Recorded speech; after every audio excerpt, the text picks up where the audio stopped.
Parents pas parfaits. Parents pas parfaits. Parents pas parfaits. Parents pas parfaits. Le podcast qui va vous permettre de trouver des pistes, des réponses à des situations que vous vivez au quotidien avec vos enfants.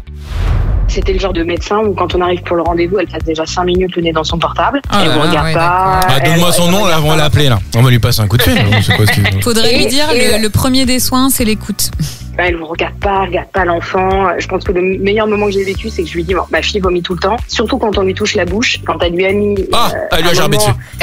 J'étais gerbé dessus une fois, je crois que ça a été mon meilleur moment. Mais elle m'écoutait pas. Jusqu'au jour magique où elle me dit, bon, moi j'ai tout tenté, j'abandonne, vous avez qu'à aller aux urgences. Parents pas parfaits, c'est un podcast qui donne la parole aux hommes et aux femmes, aux papas, aux mamans, qui nous donne un regard complémentaire sur la parentalité, sur leur parentalité, comme ils la vivent au quotidien. Des parents qui parlent à des parents. Devenir parent est une aventure en soi, mais lorsque l'impensable s'invite, les jeunes parents doivent faire face à une épreuve auquel ils ne sont évidemment pas préparés. Dans cet épisode spécial de notre podcast sur la parentalité Parents pas parfaits, on va plonger ensemble dans le témoignage courageux de parents extraordinaires qui accompagnent leurs enfants touchés par des maladies rares. Ces parents qui font face à des défis uniques, qui naviguent dans un monde médical complexe et souvent méconnu, vous allez vite vous en rendre compte. Leur amour inconditionnel et leur résilience sont des sources d'inspiration qui méritent d'être entendues. On va partager des récits poignants avec des moments de joie et des défis qu'ils ont réussi à surmonter. On en parle tout de suite avec nos invités. Ce sont deux mamans, Axel et Céline. Bonjour Elodie. Salut à tous. Je suis entouré de femmes. Ah, pour ton plus grand bonheur. Je suis en minorité surtout, c'est ça que ça veut dire. Donc faut pas que je moufte. Fais attention à tes fesses. Exactement. Nouvel épisode de Parents pas parfaits, donc avec un thème un peu particulier déjà parce que ce sont des mamans, ce qui est assez rare que nous ayons que des mamans. Généralement on fait moitié-moitié, un papa et une maman. Et donc Elodie, aujourd'hui le thème de ce nouvel épisode de Parents pas parfaits, c'est... On va aborder avec nos invités donc le fait d'apprendre que son enfant est atteint d'une pathologie rare et comment est-ce que du coup nos invités ont fait face à ça. Elles vont nous raconter leur histoire, leur parcours. Moi je voudrais revenir donc Axel, est-ce que tu peux te présenter en quelques mots et puis après Céline? Oui, bien sûr. Alors, très rapidement, donc je suis Axel, j'ai 40 ans, ça pique, et je suis maman d'une petite fille de bientôt 2 ans qui s'appelle Léonie et qui est atteinte donc d'une maladie rare qui s'appelle le diabète insipide néphrogénique. Alors, est-ce que tu peux nous dire ce que c'est exactement ce que c'est? Parce que diabète, je pense que peut-être ça parle, certaines mais la suite, personnes... Ouais. Alors c'est justement un terme un peu trompeur. C'est pas du tout la même chose que le diabète, ce qu'on imaginerait. C'est pas du tout par rapport à un taux de sucre dans le sang.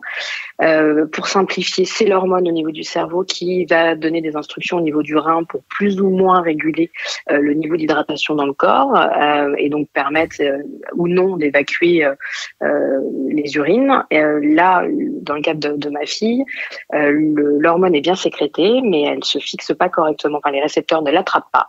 Et en fait, elle évacue sans réguler son niveau d'hydratation. Donc, elle boit énormément d'eau pour pouvoir rester hydratée. Pour donner un ordre d'idée, les adultes sans traitement peuvent boire jusqu'à 15 litres d'eau par jour quand ils sont atteints de cette maladie. La vache, 15 litres d'eau. C'est énorme. Ouais. Et pour un enfant, c'est combien? 5 litres? Ça peut être, tu sais pas exactement, pour un enfant de 2 ans? Pour un enfant de 2 ans, alors elle est sous traitement, donc c'est un peu difficile de vous dire combien elle boirait si elle n'avait pas de traitement, mais là actuellement, avec son traitement, elle approche les 2 litres d'eau par jour. D'accord, ok. Il faut que, parce que les enfants, l'eau et tout, c'est pas leur dada en plus. Donc, c'est pas comme les personnes âgées, mais je dirais que les enfants, quand ils ont soif, ils peuvent le verbaliser plus facilement quand même que les personnes âgées, par exemple. Mais ok, Axel, on va revenir à toi juste après parce qu'on va vouloir en savoir plus puis te connaître l'histoire en détail. Céline, est-ce que tu peux nous dire du coup quel âge tu as, peut-être ce que tu fais dans la vie et combien tu as d'enfants et... Alors, moi, c'est Céline, j'ai 38 ans, je suis maman de 4 enfants. J'ai ma première, Salomé, qui approche sur ses 9 ans. J'ai ma deuxième, Prune, qui a 6 ans. Ma troisième, Émilie, qui a 3 ans. Et mon petit dernier, Noah, qui a 2 ans et qui souffre également de diabète insipide néphrogénique. D'accord, donc de la même pathologie que tout à fait. La petite Léonie d'Axel. Alors déjà, bravo pour avoir 4 enfants. Ouais, chapeau. En plus, avec des âges, je sais pas si t'as entendu les âges de ces enfants.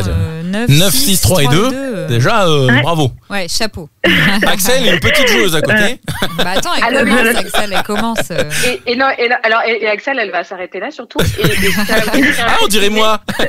Et je tiens à préciser que Céline arrive à coucher à ses enfants à 20h, parce que moi, je n'ai même pas commencé le repas à cette heure-là. Donc, chapeau à elle. Alors, à ma décharge, il faut quand même féliciter aussi mon mari, parce qu'en fait, on a un schéma de vie non traditionnel. C'est moi qui travaille, en fait. C'est moi qui suis, donc, j'avais un travail très prenant. Et c'est le papa qui est à partie, voilà, pas pour le foyer. Et ben moi je suis directrice des opérations, enfin je suis ingénieure de formation et je suis directrice des opérations dans une start-up qui développe des barrages hydroélectriques en Afrique. D'accord. Voilà. Oh la vache, et ça sur une carte de visite, ça claque. Donc t'as le gros job et du coup ton mari a... Qu'est-ce que tu veux dire là? Bah non, mais elle a un job très prenant. Ah oui, d'accord. Et lui, il a pas. Toi, t'as le gros job et le mari, ça va tranquillou bilou. Non, ce que je voulais dire, c'est qu'ils ont fait le choix. Bah non. Il s'occupe de 4 enfants. Ah, je sais, c'est un job énorme. Non, mais alors là, tu me fais dire des choses que je ne pensais même pas. J'allais dire le gros job en dehors de la maison, mais il y a un autre gros job dans la maison, bien évidemment. C'est le ménage. Romain. C'est s'occuper de 4 enfants, plus de l'intendance. Lui, il doit savoir ce que c'est que la charge mentale, je pense. Oui. Ok, merci Céline. Alors, on va revenir sur Axel. Axel, est-ce que tu peux nous expliquer du coup l'histoire, le début de l'histoire, comment est-ce que tu as appris, découvert l'annonce, enfin voilà, comment ça s'est passé? Alors pour nous ça a été 9 mois d'errance, ça a été pratiquement la première année de vie de Léo. En gros, tout s'est très bien passé pendant les 3 premières semaines de vie de notre fille. Elle est née quasiment à terme, c'était un bébé dans les normes. Et puis en fait, au bout de 3 semaines, elle a commencé à vomir tous ses biberons. C'était un automatisme. Tous les biberons nous terminaient dessus. C'était un petit rituel entre nous. Et en fait, comme on le sait tous, les premiers moments avec un enfant, on est très suivi. On est à peu près tout le temps chez la pédiatre et à la PMI. Et en fait, on a vraiment l'impression qu'il y a une checklist. On va pas se mentir, au début, les régurgitations, les vomissements, pour eux, c'est RGO. Ouais, direct. Ou sténose du pylore. Et sténose du pylore, c'est vrai qu'on l'a fait cet examen aussi. Oui. Et puis en plus c'est toujours hyper culpabilisant, c'est-à-dire pour une jeune mère, il prend pas assez de poids. Il y a tout cette ambiance hyper angoissante au plus. T'as pas eu le sentiment où on t'écoutait au début, en prenant en considération que ça devait être difficile à vivre d'avoir un bébé qui vomissait ses biberons? Non, pas du tout. Alors jamais. C'était même plutôt l'inverse. C'était de me dire que je pense que j'ai dû entendre à peu près une centaine de fois. C'est votre premier, non? Quel rapport?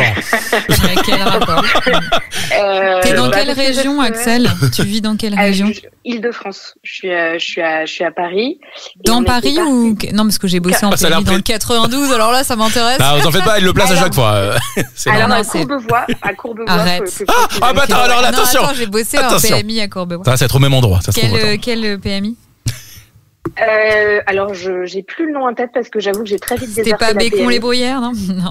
Ah non, j'étais pas loin. Non, c'était pas celle-ci. C'était pas celle-ci. Non, mais moi, ça fait 10 ans que j'y bosse plus, mais non, mais après. J'allais pas dire ça. Les PMI n'ont pas été les pires. Ouais. Les PMI n'ont pas été les pires, mais honnêtement, en fait, on est parti sur la pédiatre de mon compagnon avait eu déjà un premier enfant. Et on est parti automatiquement sur cette pédiatre-là. Ça s'était bien passé. Son fils a eu aucun problème de santé. Et donc, c'était une pédiatre lambda, les rhumes, enfin, voilà. Donc, par réflexe, tu utilises la même, quoi. Voilà, réflexe. Ça se passe bien, donc, Et c'était le genre de personne, de médecin, où quand on arrive pour la réunion, pour le rendez-vous, elle passe déjà 5 minutes le nez dans son portable. Elle ne regarde pas. Donne-moi son nom, là, on va l'appeler, là. On va lui passer un coup de fil. Faudrait lui dire, le premier des soins, c'est l'écoute. Voilà, et elle écoute pas, elle regarde pas l'enfant. Je pense que le meilleur moment que j'ai vécu, c'est que je lui dis, ma fille vomit tout le temps, surtout quand on lui touche la bouche, quand elle lui a mis. Elle lui a gerbé dessus. C'était gerbé dessus une fois, je crois que ça a été mon meilleur moment. Mais elle m'écoutait pas. Mon enfant vomit, je l'appelais toutes les semaines, tous les jours. Elle l'a bourré de Gaviscon, elle l'a bourré d'Inexium, c'était un enfer. Jusqu'au jour magique où elle me dit, moi j'ai tout tenté, j'abandonne, vous avez qu'à aller aux urgences. Super. Elle est très efficace, donc cette dame. Donc toi, t'as ton nourrisson de 3 mois dans les bras, quasiment aucun kilo. Elle t'envoie aux urgences et tu dis, et t'appelles ton mari qui est au bureau en disant, on va aux urgences. Bah ouais. Et t'es désemparé. Et en fait, là aux urgences, l'enfer continue. C'est-à-dire qu'en fait, là, on n'a pas compris. Ils nous ont mis en consulte psy. Oh la vache. C'était dans la tête. Tu vois comme quoi les soignants, le travail qu'ils ont à faire sur l'écoute des parents, l'importance, parce que eux, ils avaient cette expertise entre guillemets de 3 mois de vomissements à chaque biberon, leur récit, et on les place en parce qu'aux urgences, quand ils vous ont vu arriver, ils se sont peut-être dit c'est le premier rendez-vous. Parce que est-ce qu'elle avait appelé les urgences pour les prévenir que vous alliez arriver? Elle avait fait une lettre d'adressage et dans sa tête, pour elle s'était mis en tête que c'était une allergie à la protéine de lait, que notre fille était hautement allergique. Et elle nous a adressé dans cette logique. Et donc, on est arrivé avec une médecin qu'elle connaissait et ils sont restés dans cette logique. Ils lui ont fait un examen horrible où l'enfant est attaché sur une table et ils lui font boire un produit pour voir là où ça passe dans le corps s'il n'y a pas...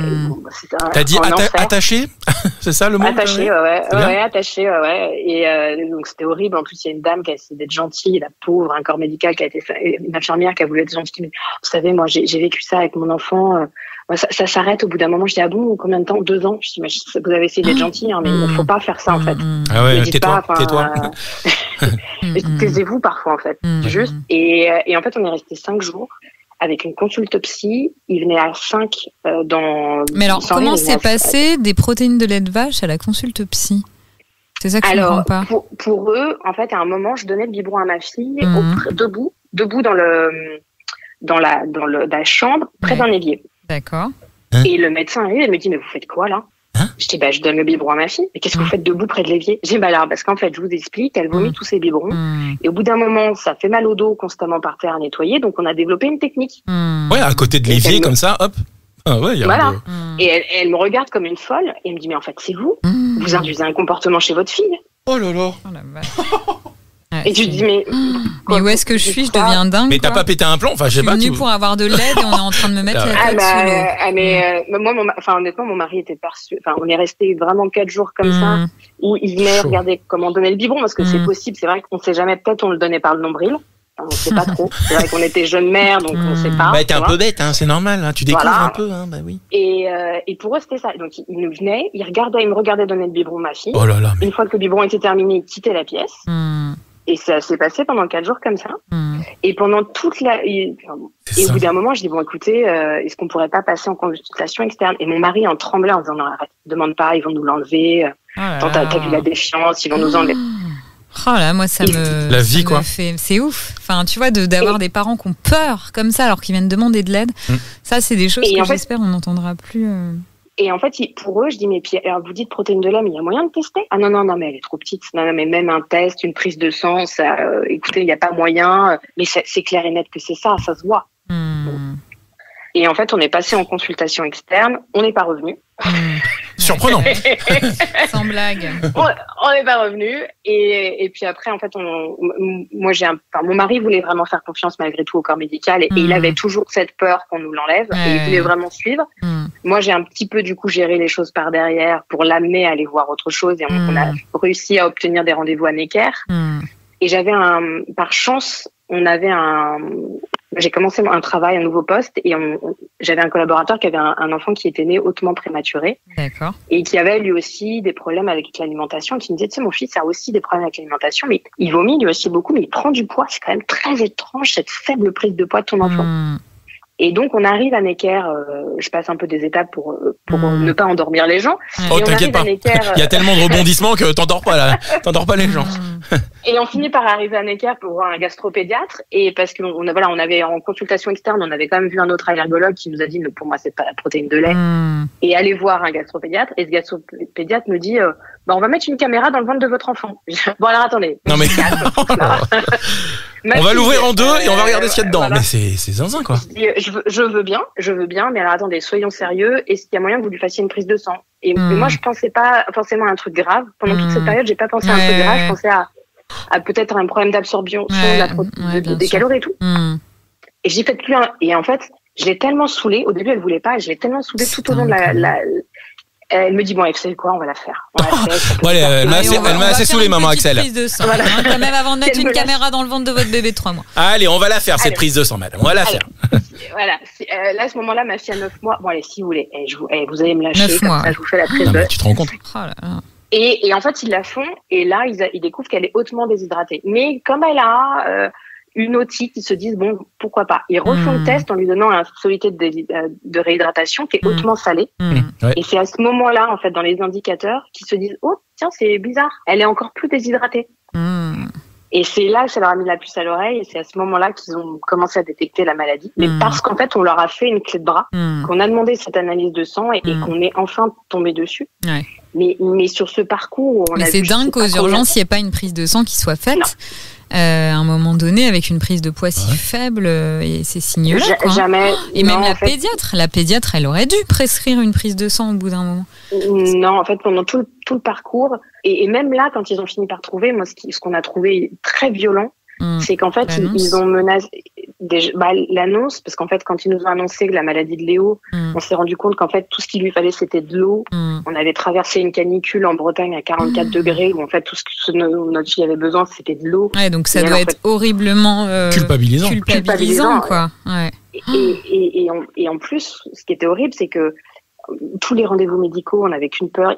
À chaque fois, ils menaçaient d'hospitaliser Léo, ils menaçaient de la mettre sous sonde. Et nous, on refusait. Enfin, moi, la sonde, absolument, je refusais. Alors, la sonde par la bouche ou Ouais, la sonde par la bouche pour la nourrir. De ces 3 mois jusqu'à ce qu'on trouve, je refusais. J'ai toujours refusé. J'ai dit, si vous trouvez ce qu'elle a et qu'il faut lui faire, je le ferai. Mais tant que vous n'avez pas trouvé, je refuse parce que j'avais trop peur des conséquences la concernant. Et j'ai refusé aucun autre traitement. Ils l'ont bourré de Gaviscon, d'Inexium, mais ça, je voulais pas. Ça, c'était... T'avais peur de quoi comme conséquence? Qu'est-ce que ça t'évoquait, du coup, cette sonde? En fait, déjà, jusqu'à pratiquement 1 an, elle a refusé la diversification. D'accord. Tout aliment, toute purée, elle le vomissait. Les repas ont été une guerre jusqu'à ses 11 mois. Et je me suis dit, si en plus on lui introduit une sonde, on va perdre la guerre de l'alimentation. Ouais. Et ça, c'était ma plus grande peur. Ah, ça peut et puis moi, et puis alors déjà, moi, l'avoir hospitalisée, je m'en suis permise pendant longtemps et ça, j'aurais pas pu. Axel, on va faire une pause. Teasing, oui, pardon. Et on va passer à mais Céline. juste pour faire une parenthèse avant de passer à Céline, en fait, Axel et Céline, bien sûr. Mais tu vois, Elodie, ce genre de témoignage là, ça me rappelle d'autres invités qu'on a eu où on part de j'ai entendu dire, c'est une amie, c'est ma sœur, ma cousine, ma tante qui m'a parlé de ça. Du coup, ça m'a éventuellement mis la puce à l'oreille. Du coup, c'est moi qui ai avancé cette pseudo-idée à tel ou tel spécialiste, médecin, pédiatre et tout. Et après, c'est là qu'il commence à creuser. Mais parce qu'en fait, il faut partir du principe que ce sont les parents les experts. Pourquoi ? Parce que m'engueule pas, hein. En tout cas, les experts de la médecine, ce sont les médecins. Enfin voilà, dans leur champ de compétences, ils ont leur expertise. Mais les experts de l'enfant, c'est ceux qui sont au quotidien avec eux. Donc ils ont des éléments déterminants pour le diagnostic. Et si tu ne les écoutes pas, tu passes à côté de la moitié du diagnostic. Oui, mais ce que je veux dire, c'est que les soignants n'auront pas compris ça. Quand t'arrives, toi, en tant que parent, et que t'es un peu désarmé, et que tu sais pas trop ce qu'a ton enfant, et que t'es un peu en panique et tout ça, bah, tu fais confiance à la personne que t'as en face, au spécialiste, qui normalement doit t'apporter une solution. De changer de posture. Je suis d'accord. Les soignants, il faut qu'ils soient dans la co-construction avec les parents. Les parents, c'est des acteurs de soins à part entière. Et en plus, ça crée souvent des erreurs médicales. Alors, je dis pas qu'il faut tout le temps... Enfin, voilà, il y a des choses où des fois, les soignants, ils ont aussi leur expérience de soignants. Mais ne pas écouter les parents, c'est passer à côté de la moitié des infos importantes. Ah bah dis donc, Axel, quelle aventure! Ouais. Impressionnant. Alors, attends, on va voir si Céline est sur le même level. Attention, c'est un peu la compète. Alors Céline, raconte-nous tout, toi, du coup, le début de l'histoire. Évidemment, c'est une blague, hein, c'est pas une compétition, hein. Toi? Non, c'est pas une compétition. On aurait même préféré être disqualifié dès le début. Tu m'étonnes, ouais. Bien sûr. Alors, paradoxalement, la pose du diagnostic chez mon fils s'est mieux passée. Alors, quand j'ai découvert la maladie, nous, on était en Kenya. Donc mon travail, on a été expatriés au Kenya. Okay. Et mon petit dernier, Noah, est né au Kenya. D'accord. Et là, t'es plus au Kenya, là? Non, je suis plus au Kenya. Tu vas comprendre dans le cadre de mon parcours pourquoi je ne suis plus au Kenya. D'accord. Voilà, Noah, naissance. Alors, j'ai eu une grossesse enfin avec inquiétude parce que c'était mon 4e enfant. Ouais. Mais c'était une grossesse un peu, je dirais, un peu plus pathologique parce que j'ai eu un hydramnios. Donc c'est trop d'eau dans le ventre. Et les médecins déjà, j'étais un petit peu inquiets. Donc j'ai eu une grossesse un peu suivie sur la fin. Les personnes expliquaient les raisons. Enfin, on voyait pas la cause de cet hydramnios. Bon, voilà. Bon, c'était passé comme ça. J'ai quand même accouché à terre. Avec le recul, c'est ton corps qui comblait ou l'hydramnios ou pas? Je pense que c'est lié à la pathologie de Noah. Je pense, tout à fait. Et on a eu, en plus l'accouchement s'est mal passé parce que vu qu'il y avait trop d'eau, Noah s'est retourné au moment de l'accouchement et il s'est enroulé dans son cordon. Tu sais qu'on a dû avoir une césarienne d'urgence au Kenya où c'était un petit peu le stress. Je vais pas vous... Heureusement que c'était mon 4e, j'ai pas eu porte de voilà. Et puis, je dirais, les 6 premiers mois de Noah, nous, on n'a rien marqué et Noah, elle est très bien. D'accord. On n'a pas eu de symptômes annonçateurs, contrairement à Léonie, la fille d'Axel. Donc, il n'y a rien d'identifié. Il grossissait bien, il mangeait bien. Il grossissait bien, il mangeait bien, il dormait bien. Enfin, voilà. Tout va bien jusqu'à l'été où il arrive à ses 6 mois et on commence la diversification alimentaire. D'accord. Et c'est là que clairement ça marche pas. Il n'est pas du tout intéressé par la nourriture. C'était une cuillère contre du lait quoi. Je disais allez un petit peu de lait, allez on porte la cuillère. Bon voilà, on s'en fait un petit peu, mais bon il n'y a pas de symptômes majeurs. Ouais voilà exactement. Et puis c'est l'été, nous on décide de revenir en France pour les vacances, pour voir la famille, présenter Noah. Alors, ça me fait rigoler avec Axel parce que c'était en vacances en Bretagne et j'étais exactement en vacances en Bretagne. Et canicule en Bretagne. Et vos enfants, c'était en quelle année? Vos enfants ont le même âge, ils ont nos enfants, ils ont le même âge. Oui. Attends, c'est dans quelle ville? Vous étiez dans quelle ville, les filles? Attends, parce que là, on est sur un truc, là, on va dérouler. On était voisins du même Airbnb, incroyable! J'étais dans le golfe du Morbihan et il faisait très très chaud. On était pas loin, Bon, ok.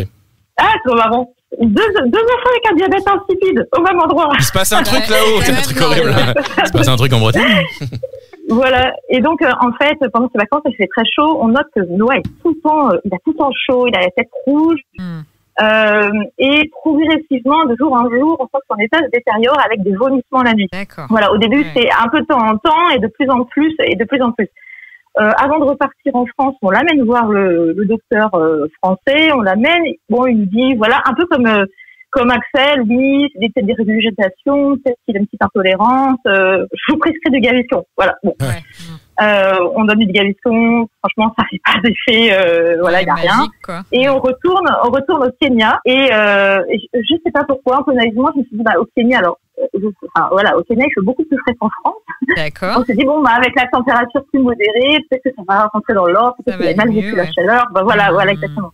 Non, pas du tout. Là, les symptômes s'amplifient, il vomit systématiquement toute la nuit, etc. Là, on se dit, il faut l'amener rapidement chez le médecin. Et là, la bonne chose au Kenya, c'est que les médecins, c'est quand même une affaire d'argent là-bas, c'est que quand tu rentres, tu fais prise de sang, prise d'urine. D'accord. Okay. C'est le protocole, voilà. Écoutez bien les médecins français. Avant, c'était quand même le protocole aux urgences, c'était quand même pas systématiquement, mais c'était quand même le protocole aussi en France, normalement. Bah, tu vois que plus. Quand il y avait des études. Et là, tout de suite, comme Axel, avec sa fille, tout de suite, il voit que le taux de sodium, donc la natrémie est trop élevé. Et on a un médecin qui est quand même assez, qui réagit assez bien. Il dit, là, je pense que votre enfant souffre d'un diabète insipide. Donc, il pose assez rapidement le diagnostic. Il pose le diagnostic. Ouais, très rapidement. Vous êtes dans un hôpital quand même assez, l'hôpital de la capitale. L'hôpital de la capitale, un bon hôpital. Et il nous met tout de suite en relation avec une endocrinologue parce qu'il faut savoir que dans le diabète insipide, c'est ce qu'expliquait Axel, c'est soit il y a un problème au cerveau, soit il y a un problème au rein. Et 90% des diabètes insipides, ça vient du cerveau, d'accord? C'est plutôt en général pathologie du cerveau. Voilà, exactement. Donc là, tout de suite, il nous dit, on va voir une endocrinologue et elle nous dit direct, ça peut être compliqué, je vous conseille de revenir en France. D'accord. Donc on s'est retrouvés avec mon mari, on a eu 4 enfants, on est au Kenya, on n'a pas de maison en France, et là on a décidé, au début, on commençait à appeler tous les spécialistes au Kenya, et avec mon mari, on s'est regardé, on s'était promis que s'il y avait un problème avec nos enfants, passer en priorité, on revient. Voilà, donc un dimanche, j'appelle l'assurance, demande de rapatriement d'urgence, et je pars avec mon petit garçon en disant bah écoute, je reviens en France, on va voir ce qu'il donne quoi. Bon, l'arrivée en France, donc je vais à l'hôpital de Rennes, je suis bien accueillie par mes beaux-parents qui m'accueillent, qui me prennent en charge. Et bon, là, il y a eu un petit choc un peu psychologique pour moi parce que très rapidement, en fait, les docteurs suspectent une tumeur au cerveau. Oh là là, ouais. Ah, ils ont dit donc là, c'est un peu violent. Ouais, parce qu'en fait, ils pensent que le diabète insipide, ça arrive, enfin, 90% des cas, c'est un problème au cerveau. Ouais. Et souvent, ça veut dire tumeur. D'accord. Donc là, je me rappellerai toute ma vie de ce moment-là. C'est une radio du cerveau. Il mesure le crâne de toucher. Voilà. Plus passage aux IRM. Moi, rapidement, la radio a montré qu'il n'y avait pas de tumeur. Ça, c'est déjà la bonne chose. T'es vite quand même rassurée par rapport à ça. Non, mais l'ascenseur émotionnel, il est quand même terrible. Ah là, l'ascenseur émotionnel, moi, franchement, j'étais lessivée. Puis t'étais toute seule. Et là, j'appelle et là, j'étais toute seule avec mon petit garçon. Et là, j'ai appelé, un jour après, j'appelle mon mari, je lui dis, écoute, ça va pas se finir rapidement cette histoire. Tu prends les 3 filles et tu reviens en France. Et je lui dis, fais les affaires parce que probablement, c'est un retour définitif. Voilà. Donc c'était, donc il y a mon mari qui revient avec les 3 filles, on n'a pas de maison. Il y a mon petit garçon qui est hospitalisé. C'est un petit peu compliqué. Comment vous êtes logé alors chez ta famille? D'un point de vue logistique, c'est compliqué. C'est ça. Moi, j'ai des beaux-parents qui sont très gentils. Je pense que la famille est là dans ces moments-là. J'ai mes beaux-parents qui nous ont hébergés donc à Laval, à côté de Rennes. Ouais. C'est pas trop grand chez eux, dans un 100 mètres carrés. On s'est retrouvés à 100 mètres carrés. Et mes beaux-parents ont géré les 3 filles en fait, qui sont un peu laissés de côté parce que papa et maman ils géraient le petit frère quoi. Voilà. Et donc dans la suite du diagnostic, donc Noah était un mois à Rennes. Le temps qu'ils posent le diagnostic. Et alors là, on a eu un peu des médecins. Au moins, ce qui était bien, c'est qu'on arrivait avec un diagnostic, un pré-diagnostic une bonne grosse diabète piste, insipide. Une bonne grosse piste. Donc là, ils sont vraiment partis sur le diabète insipide cérébral, et notamment du fait que, et même c'est la spécialiste de la maladie qui est venue me voir, elle a dit c'est sûr, elle est venue me voir en plus. D'accord. Elle a dit c'est sûr, c'est pas un diabète insipide néphrogénique. D'accord. Je lui ai dit bon ok, elle m'a dit parce que il a aucun des symptômes de diabète insipide néphrogénique. D'accord. Voilà. Donc ils ont fouillé là-dessus. Alors j'ai encore un souvenir d'un interne qui vient me questionner et qui m'interroge en me disant mais pourquoi vous vous êtes pas rendu compte plus tôt que votre fils allait mal? Je suis mais parce qu'il avait rien. Il avait pas de signe, non parce que voilà, il me dit parce que quand on a un diabète insipide, on le voit à la naissance. Je fais oui mais il n'y avait pas de symptômes en fait. Moi je peux pas vous dire autre chose. Donc il me faisait super angoissé. Je vais voir mes beaux-parents, mes amis, je me dis mais t'avais vu que Noah était malade. Enfin, je me dis c'est pas possible, j'ai pas vu mon garçon qui était malade quoi. La culpabilisation, c'est gratuit ça, on peut besoin de dire ça. Tu l'as mis ou pas? Tu l'as giflé à un moment donné ou pas? C'est de la maladresse. Ouais, c'est de la maladresse, je pense, mais de la maladresse qui coûte cher. Derrière qui coûte cher et puis c'est très difficile. Vous en parlez encore aujourd'hui, donc ça traumatise en fait. C'est des petites paroles qui sont anodines, mais pour eux, ça leur semble anodine, mais ça l'est pas pour les patients. Non, tout à fait. Et donc, au final, ils font des essais, des tests, tout ça, et au bout d'un moment, ils ont écarté, en fait, chez Noah, le diabète insipide cérébral, parce qu'en fait, il répondait pas au traitement d'hormones, en fait. Tu peux faire des hormones pour remplacer l'hormone produite par le cerveau, et il répondait pas à l'hormone. Et donc, à défaut, ils se sont repliés sur le rein. Qui représente 10%, c'est ça? C'était 90 pour le cérébral, 10% pour le... Ouais, voilà. Donc, je sais pas, il y a à peu près 300 cas de personnes qui ont... il y a 300 cas de diabète insipide néphrogénique, je pense, à peu près identifiés en France. Axel, du coup, c'est cérébral ou c'est néphrogénique? C'est néphrogénique aussi. C'est dingue. Et c'est effectivement ce que dit Céline, c'est ça, c'est 300 cas à peu près. Alors, c'est 300 cas connus. Ouais. C'est vrai que, comme on l'évoque, pour le connaître, c'est un peu la guerre. Donc, si ça se trouve, il y en a plus. Voilà, ce que me disait Manéfro, c'est qu'il y en a, ils attendent. Il y a des personnes qui arrivent dans son cabinet, les enfants ont 3 ans. Et ce qu'il faut savoir, c'est que c'est à peu près 80% des petits garçons. D'accord. Et donc très peu de filles. Donc 2 options, soit ma fille va gagner au loto, soit elle a vraiment pas de bol. Ouais.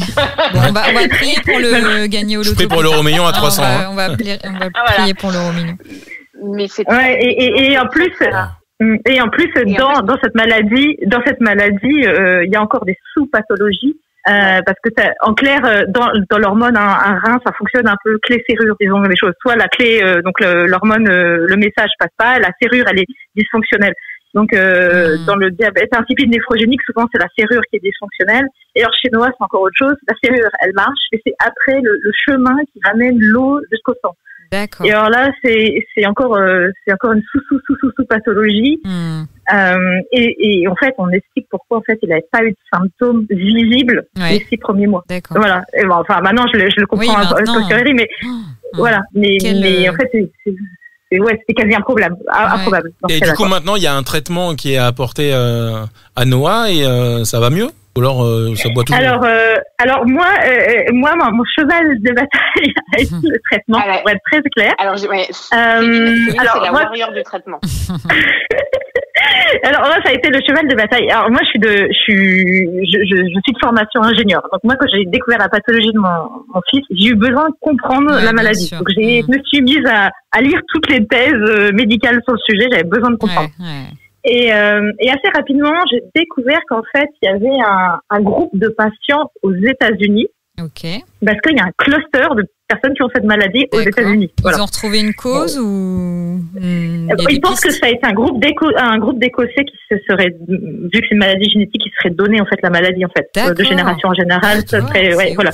Donc il y a un petit cluster aux États-Unis de personnes qui ont cette maladie. D'accord. Et donc il y a eu un peu plus de recherches sur le sujet et notamment il y a un site internet qui permet d'orienter les malades sur cette maladie et c'est un site internet qui est alimenté par des médecins qui font de la recherche sur la maladie. Voilà. C'est pas non plus que un site internet bidon. Et là en cherchant, en fouillant, on découvre qu'il y a un espèce de Canadien, un chercheur canadien qui est référence dans le milieu et carrément qui donne ses recommandations médicales et qui sont complètement contraires aux recommandations françaises. Oh là là, bon, ok. Ouais. Voilà. Et alors là, c'est là où moi, le chemin a commencé un peu à se corser de mon côté. Parce que du coup, toi, tu lis tout ça et tu dis, bah oui, mais moi, j'ai vu telle thèse au Canada sur ce chercheur spécialiste.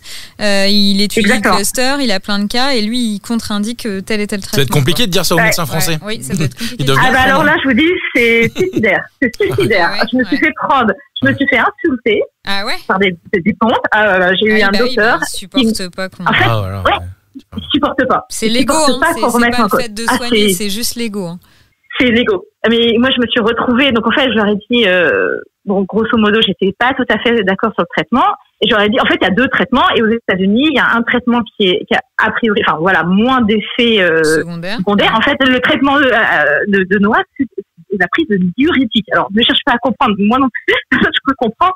C'est que les diurétiques ont un effet antidiurétique chez les enfants atteints de la pathologie de Noah et de Léonie. D'accord. Ok. Voilà. Et sinon, en alternative, et ça c'est la recommandation aujourd'hui en France, c'est des anti-inflammatoires. D'accord. Ouais, avec tout les répercussions des anti-inflammatoires. Voilà, exactement. Et donc moi je vais voir un médecin vraiment naïvement, je dis aux États-Unis, c'est marqué clairement privilégier les diurétiques et si ça marche pas, passez aux anti-inflammatoires. Voilà, en disant de base vous essayez ça et puis après vous montez la dose quoi. Et là je vais voir le médecin, je lui dis mais vous faites que les anti-inflammatoires, je comprends pas pourquoi vous passez pas par les diurétiques. Et c'est quoi le rationnel de l'approche? Alors là ils ont pas bien apprécié je pense le fait que c'est pays là-dessus. En effet, on va se pencher sur le sujet. Ou lui dire nous, ou alors ils se sont dit c'est nous qui avons les diplômes et pas vous madame. Ils ont peut-être pensé ça. Exactement.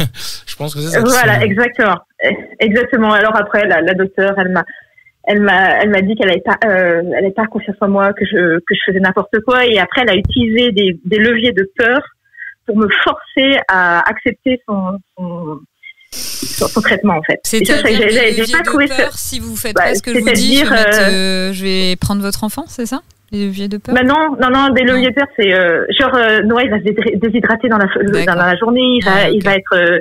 Alors, ce qui n'était pas vrai, hein. Chez Noah, il maîtrise très bien ses apports d'eau, il se déshydrate plus depuis qu'il a été diagnostiqué. Enfin, voilà. Et donc, au final, c'est pour ça que les réseaux de malades, en fait, c'est des réseaux très importants. J'ai rejoint l'association, et c'est là que j'ai découvert par une maman un autre docteur qui était plus ouvert. D'accord. Et aujourd'hui, donc mon fils, il est suivi à 2 heures. Donc par contre, on s'amuse à faire les trajets. C'est pas si grave que ça. Il est où? Et on a eu un à Caen. D'accord. Ok. Je suis dans le nord, ouais. Ah oui, voilà. À Caen, c'est pas si mal que ça. Et donc en fait, on a eu un docteur qui a accepté de façon même, tu vois, une approche un peu méthodique de nous suivre dans notre démarche en suivant les recommandations américaines. D'accord. Et on était très contents parce qu'il y a 3 mois au dernier rendez-vous, il nous a dit, il nous a reconnu parce que ce traitement, les diurétiques marchent très très bien chez Noah. Ok. Et il nous a reconnu, il a dit, et vous avez eu raison de pousser pour ce traitement. C'est génial, ça, c'est top. Mais faut lui demander de faire des groupes de patients. Enfin, après, c'est une maladie tellement rare que voilà. Mais il faut lui demander de publier. Faut lui dire, parce que lui, il peut publier scientifiquement des résultats. Quel parcours pour en arriver là? Et puis vous l'envoyez en remède recommandé au médecin qui vous a menacé de déshydratation. Et au petit interne là, hein? Ouais, lui, il est un peu plus excusable parce qu'il était qu'interne, mais l'autre médecin diplômé, bon, bref. Ouais, voilà. Céline, on va repasser vers Axel et puis on revient après vers toi pour terminer. Sacrée histoire, hein. Franchement, moi, je suis impressionné à chaque fois. Ouais. Il y a des choses ça va loin, quoi. Et la après, culpabilisation, le machin. C'est dingue comme à chaque fois, mais pour beaucoup de podcasts où c'est en lien avec la santé, il y a ce truc de on n'est pas écouté, Laissez-nous, nous avons les diplômes, messieurs, dames, nous savons ce que nous faisons. C'est le point que tu évoquais tout à l'heure, effectivement, et qu'on partageait aussi avec Céline quand on s'est rencontrés. C'est en fait quand on apprend ce genre de nouvelles, c'est déjà un choc en fait. Tu te prends une montagne sur la tête et puis surtout en fait t'as tout l'à côté en fait. Déjà tu sais pas ce que l'avenir te réserve et puis là on parle de maladies qui te demandent quand même une gestion au quotidien, en tout cas dans les premiers temps. Enfin si on rentre un peu dans quelques détails, c'est que t'as aucune couche qui tienne. Je me souviens que quand j'ai découvert Céline, on avait la même problématique, c'est que t'as les réveils la nuit parce que les enfants ont soif. Donc on avait trouvé la technique de mettre du scotch qui se voit la nuit autour du biberon de l'enfant pour qu'il trouve son biberon tout seul parce que 3 réveils la nuit, papa et maman au bout d'un moment ils sont fatigués. Et c'est en ça que justement les groupes de parents d'enfants malades mais tout à fait. Hyper important parce que au bout d'un moment en fait t'es lâché dans la nature avec ton enfant et puis puis c'est l'expérimentation qui fait que t'as dû savoir qui s'acquiert aussi, c'est-à-dire à force d'expérimenter par la problématisation, tu deviens plus expert que n'importe quel médecin. Et c'est hyper important. L'idée, c'est pas de se dire on sait mieux qu'une personne qui a fait 9 ans d'études. C'est pas du tout ça. L'idée, c'est pas non plus. Voilà. Et l'idée, c'est pas non plus de se dire de s'opposer à un traitement. Ça non plus, c'est pas l'idée. Et je pense que je me suis pas opposée à un traitement. Je l'ai toujours suivi, mais j'ai toujours été en mesure de dire je ressens qu'il ne marche pas. Il faut qu'on l'ajuste. Et ça, quand on a un enfant qui est malade, c'est déjà tellement angoissant, c'est tellement compliqué dans le quotidien. On devrait former une équipe. C'est-à-dire qu'en fait, le médecin devrait s'appuyer sur cette team, en fait, c'est de se dire, ils savent, ils le voient au quotidien. Moi, je le vois pas. Moi, pendant 4 mois, parce que les rendez-vous, c'est tous les 4 mois. Eux, ils voient au quotidien, ils savent si l'enfant, il va plus rapidement vers l'eau, quand est-ce qu'il en boit plus, quand est-ce qu'il en boit moins, comment il se sent. Et les écouter. Et c'est vrai que Céline, par exemple, moi, je sais que ma fille, si elle a enfin, ne serait-ce qu'un peu de diurétique, c'est grâce à elle, parce qu'elle m'avait partagé son expérience. Mais je me retrouve dans la même problématique qu'elle avait au départ, c'est que mon médecin refuse. Alors, moi, elle refuse d'arrêter les anti-inflammatoires. C'est combien Paris-Caen? C'est 2 heures, non? Mais ouais, et en fait, elle refuse. Elle me dit, n'ayez pas peur des anti-inflammatoires, alors qu'on voit que les enfants qui sont traités sous anti-inflammatoires à 20, 30 ans commencent à avoir des ulcères de l'estomac. Oh là là. Et alors oui, n'ayons pas peur, d'accord, mais si on peut leur offrir. Mais en fait, alors moi, si j'ai un truc à te dire, Axel, c'est écoute-toi. Écoute-toi. Surtout là, t'as l'exemple de Céline qui a quelques longueurs d'avance et il y a un médecin à 2 heures qui est plus ouvert. Donc en fait, les gens, le changement fait peur. Rester dans une zone de confort, c'est tellement plus facile. Voilà, s'il y a un médecin français en plus, là, c'est pas dans un autre pays, c'est un médecin français dans un CHU, parce que le camp c'est un grand hôpital, hein, qui vient de dire à des parents que tu connais, vous avez eu raison. Peut-être il y en a un autre à Paris, peut-être il y en a un autre à Necker qui est ouvert comme ça, je sais pas. Mais ce qui est fou, et c'est quand même assez fou, c'est qu'on est suivi par Necker. Mais alors on a quand même un espoir. Ce qu'il faut savoir, c'est que le médecin référent qui est de cette maladie, qui est à Toulouse, vient d'annoncer qu'effectivement la marche à suivre ne doit plus être les anti-inflammatoires, mais les diurétiques. Oh la vache.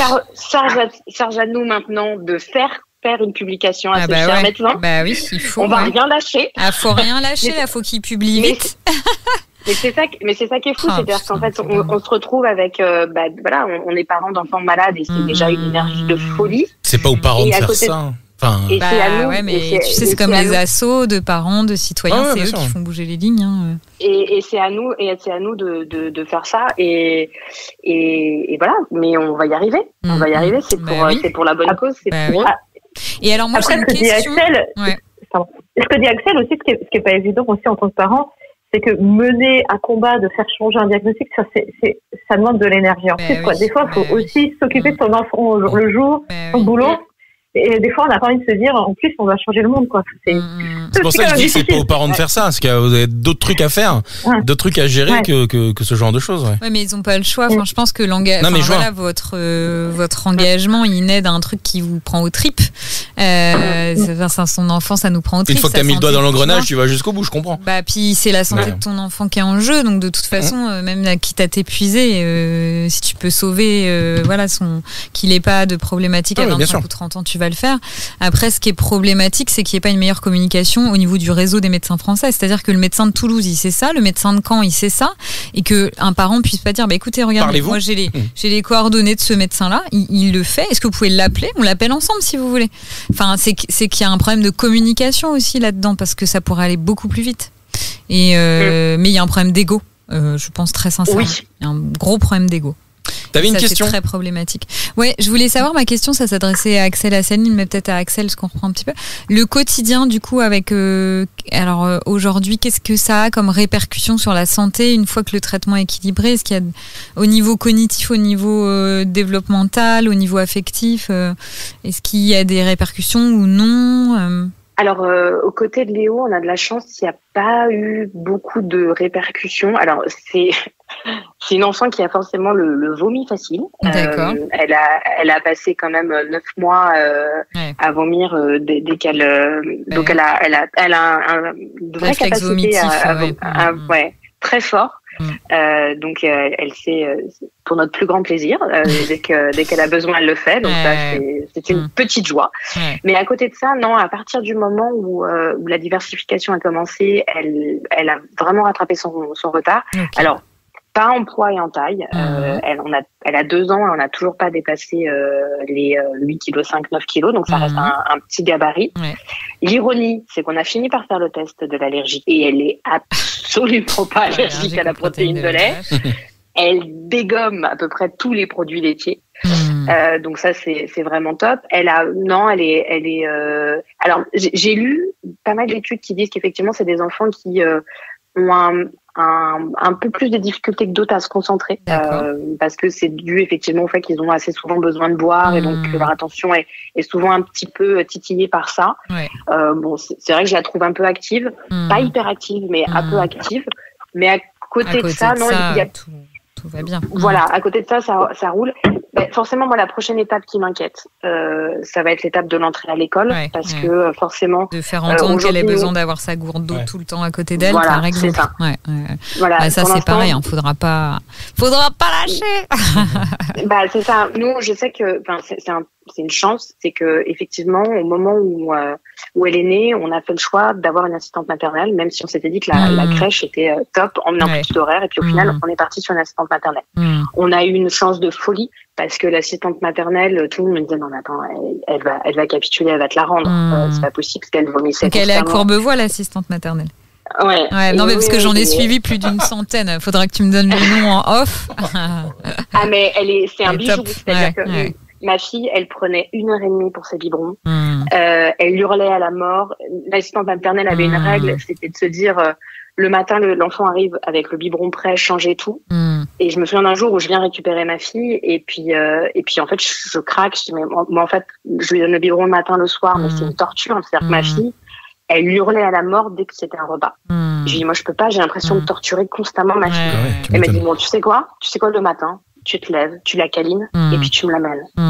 Parce que même quand on a commencé à lui donner de l'eau, en fait, après, elle s'est pris tellement de passion pour l'eau qu'elle voulait plus manger non plus. Et en fait, je la remercierai jamais assez parce que de t'avoir aidé, quoi. Bah, au moins le matin, on commençait nos journées avec un sourire. Bon, le soir, non, mais on pouvait pas tout avoir. Et je me souviens, pareil, un jour, je suis allée la chercher, j'ai trouvé ma nounou sur le pas de la porte, elle était en larmes, je me suis dit, oh non, qu'est-ce qu'elle a fait, qu'est-ce qui se passait? Elle va craquer, Et ouais, là, la peur, me la rends pas. Et en fait, c'est parce que ma fille avait commencé à manger. Et en fait, il y a un amour entre ma fille et la nounou. C'est un truc, elles ont vécu elles ont créé toutes les deux relation, cette année-là. Bon, ça m'a coûté cher en tapis de sol qui se nettoie facilement, j'avoue. Je l'ai soudoyé. Mais j'avoue, mais par contre, c'est vrai que l'étape pour rentrer en maternelle me fait peur parce que il y aura effectivement la propreté qui va prendre un petit peu plus de temps. Il y aura s'assurer qu'elle boive constamment de l'eau, qu'elle ait toujours sa gourde d'eau.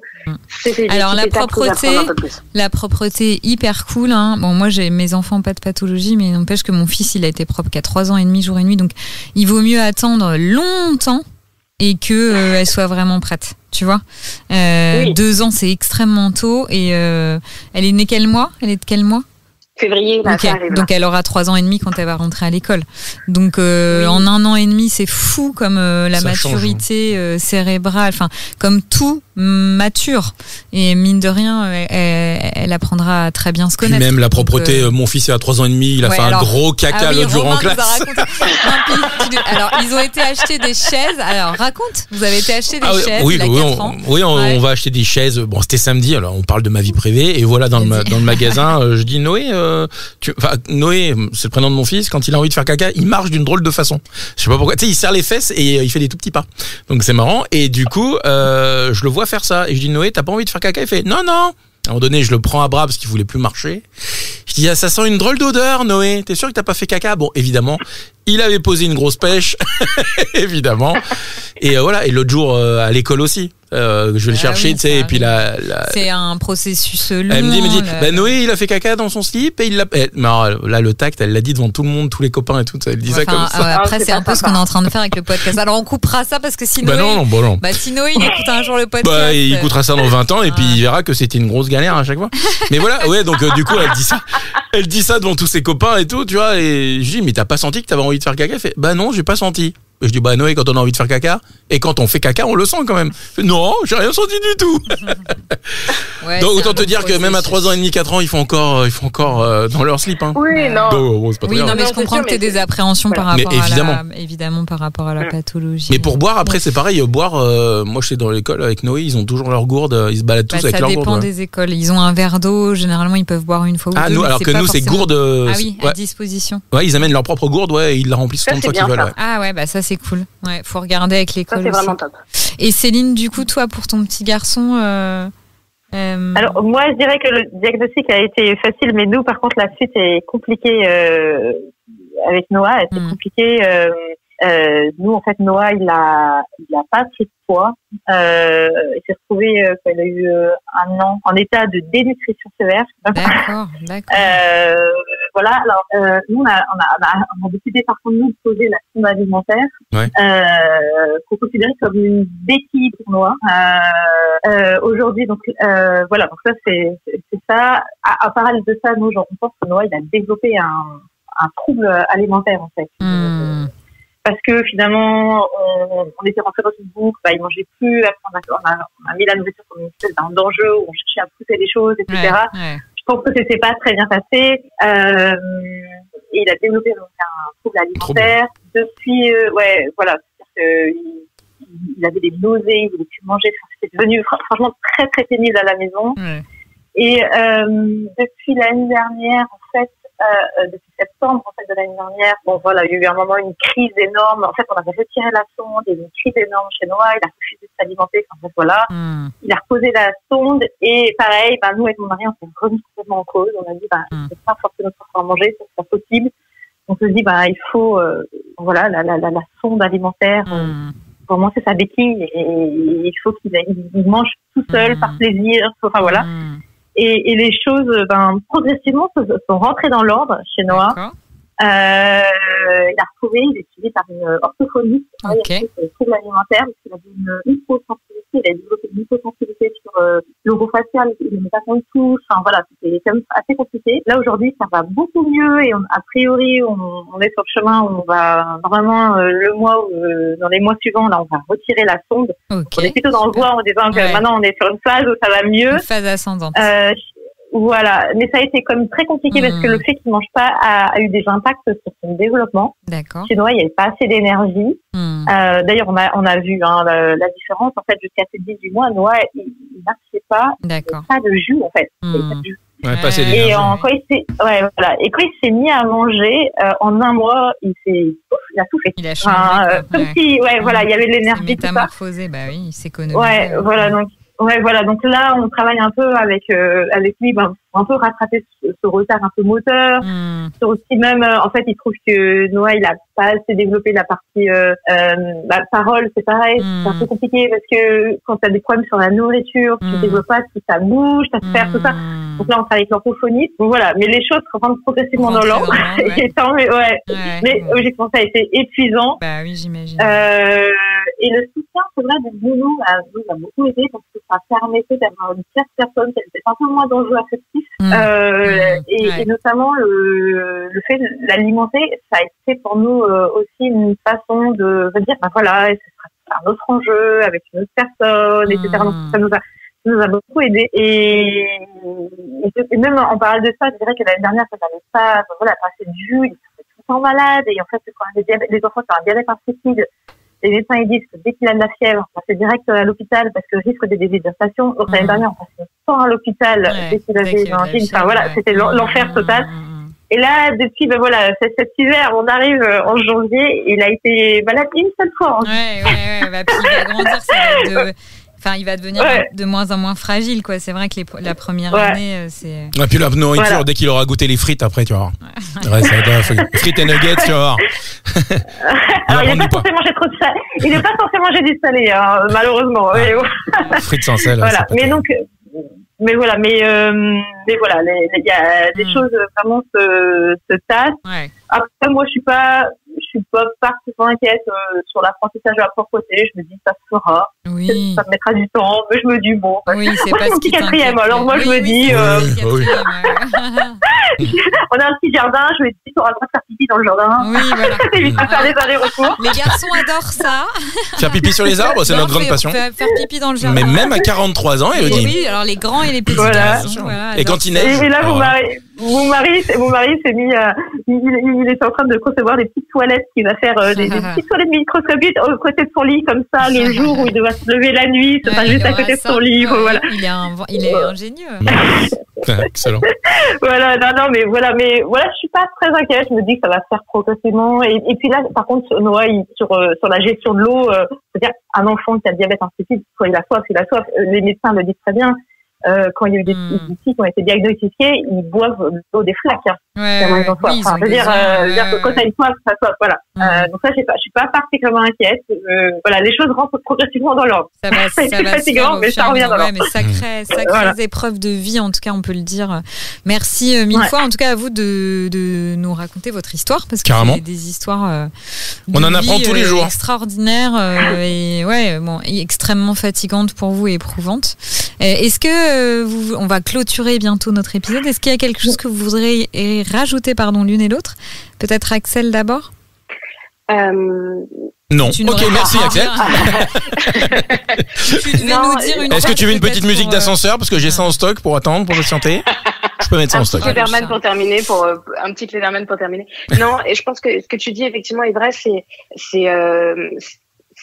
magique d'être parent, mais c'est aussi effectivement dans ce qu'on a traversé assez éprouvant.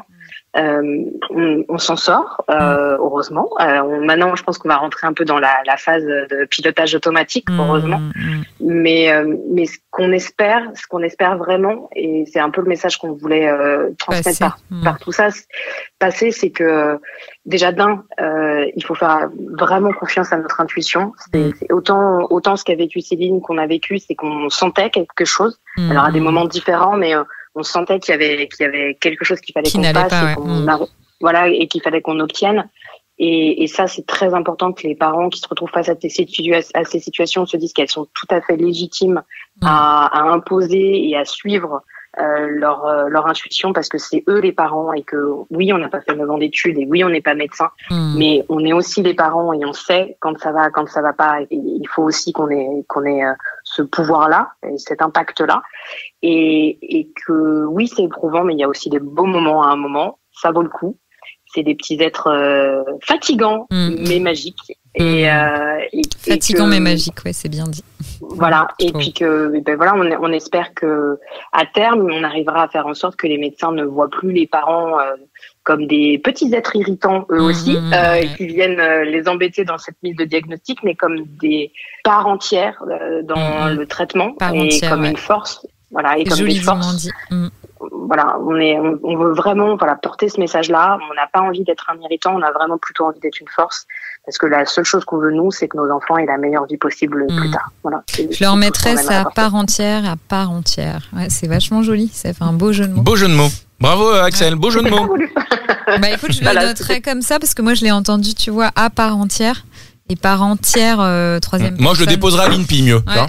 Oui, là, tu l'as déjà sorti dans un podcast ou pas? Attends, je vais l'écrire pour pas l'oublier. Attends, je vais l'écrire parce que quand je vas-y, là, ça va être un prochain titre de podcast. Il faut que je le note, attends. Non, mais je vais le noter quand je publierai sur vous. Attends, par entière. On pouvait peut-être faire ça après, Elodie. Non, je vais oublier, je suis désolée. Mais c'est un podcast enregistré, donc on s'en fiche. Non, mais attends, c'est génial, là. Oh, ça va. Désolée, mais c'est pas souvent qu'on sort des... Elle vous a dit qu'elle avait habité à Courbevoie ou pas? J'ai envie de te dire un gros mot, mais je vais rien dire. Allez, Bécon, les Bruyères. J'ai pas habité à Courbevoie, j'ai travaillé à Bécon, les Bruyères. Excusez-nous. T'as perdu une occasion de te taire. Oh là là, c'est parisien. Céline, est-ce que tu veux nous dire un mot de la fin? Je dirais... Non, maintenant, dans l'école, ceux qui m'ont vraiment souvent ému, c'est souvent les parents d'enfants malades. Je reconnais que quand mon fils a été hospitalisé, j'ai trouvé beaucoup de soutien et beaucoup de soutien auprès de parents d'enfants malades. Pareil, dans le groupe de soutien, par exemple des enfants sur le diabète insipide. Moi, ce que j'invite, c'est vraiment tous les parents, qui traversent ces moments-là, vraiment d'aller justement rejoindre des parents qui vivent cette même expérience. C'est un réconfort déjà de pas avoir le sentiment d'être tout seul en disant mon Dieu, mais elle sort s'acharner sur moi. Le sentiment de ça. Et se dire que finalement c'est aussi d'autres, un collectif. Et moi, de l'empathie. Et franchement, les personnes qui ont réussi à vraiment à me conforter, à me consoler, c'est vraiment des parents d'enfants malades. Parce que c'est eux qui ont trouvé les mots justes, quoi. Mais parce que c'est eux qui vivent le truc, en fait. C'est eux qui expérimentent. Ils n'ont pas la distance. Ils n'ont pas de. Puis ils ont le vrai vécu. Enfin, entre la théorie et la pratique, il y a un gap. Ouais, non, c'est vrai. Donc ça, c'est important. Et puis vraiment, voilà. Alors nous là, quand on raconte l'histoire, je dirais qu'au fond, on est un peu presque sur la phase descendante. Ouais, ça va un peu mieux. Je sais qu'il y a beaucoup de parents qui fait le pic qui peut durer des années. Et ça aussi, rappeler que voilà, des fois, avoir une pensée pour les parents comme ça, je trouve que c'est important parce qu'il y en a qui vivent vraiment des épreuves longues. Est-ce qu'il y a des groupes sur les réseaux sociaux qui existent justement, vous pouvez vous retrouver, etc. Pour en parler justement, ça existe? Ouais, c'est vrai. Non, mais oui, il y en a beaucoup. Et c'est vrai qu'en ça, moi, des fois, voilà, j'ai vu une autre vision de la parentalité avec Noah et ça m'a ému aussi de dire, voilà, tout n'est pas un happy end, tout n'est pas facile, tout n'est pas, voilà, des fois, il y a aussi des difficultés dans la vie. Et c'est vrai que la maladie de Noah m'a fait voir cet aspect-là dans la parentalité. Je pense que ça vous a fait grandir aussi, vous, en tant que personne, hein, évidemment. Ça fait voir les choses sous un autre angle. Merci 1000 fois d'avoir été avec nous, de nous avoir confié vos histoires si poignante. Merci d'avoir participé à cet épisode de Parents pas parfaits. On retrouvera les épisodes sont retrouvés sur parentspaparfaits.fr et sur toutes les plateformes de podcast et cet épisode également. Merci Axel, merci Céline. À bientôt. À bientôt. À bientôt.